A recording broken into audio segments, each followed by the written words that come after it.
என்ன விட்டு போவேன். என்ன நீ திறந்தல இது மாதிரி பொண்ணுங்களாம் தேவை முடிஞ்சாலும் போயிருங்கடா.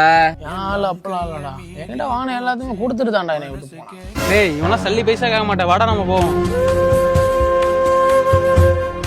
சரி விடு மச்சான். ஆனா அவளுக்கு வாங்கி கொடுத்தது ரெண்டு பட்டு சில மட்டும் வீட்டுல கிடக்குன்னு நினைக்கிறேன்டா. இது முன்னாடியே சொல்ல வேண்டியதுனடா.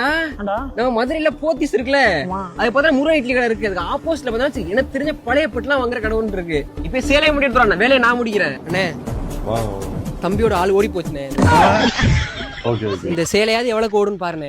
கொடுங்க நான் பாத்துருவோம். அண்ணே இந்த சேலையெல்லாம் என்ன ரேட்டுக்கு போறியே?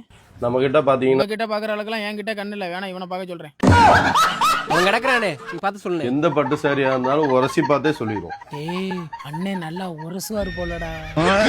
தம்பி நான் பட்டை பத்தி பேசிருக்கீங்க, நீ சிட்டை பத்தி பேசிட்டு இருக்கீங்க. அவன் கிடக்குறா, நீ பார்த்து கொடுனே. தேய்ச்சி பார்த்து ஒயிட் கலர் ஒரு பட்டு புடவை மட்டும் 500 ரூபாயில இருந்து 60,000 வரைக்கும் போகுங்க. செம்பு கலர் போகாதுங்க. 42,000 ரூபாய் இருக்குப்பா 2 சாரிக்கு. போன் பண்ணா போதும், ஆல் ஓவர் தமிழ்நாடு வீட்லயே வந்து எடுத்துக்குவாங்க. சரி ரொம்ப நன்றிண்ணா. விட்டுட்டு போன ஆள் 42,000 கொடுத்து போயிருக்கா மச்சான். ஆமா மச்சான் பரவாயில்ல, நல்லா இருக்கு. டேய் என்னதுடா இது? அவங்கள இருந்துச்சு எடுத்துட்டு வந்தேன். டேய் ஊரு டூர் வந்து செருப்படி வாங்கட்டதா நீ வாட்ல. அண்ணே என்னங்கண்ணே? அண்ணே போயிட்டு வரேன். அவர்ட்ட சேலைக்கு சேர்த்து காசு தராரா? ஓ அவர்ட்ட அது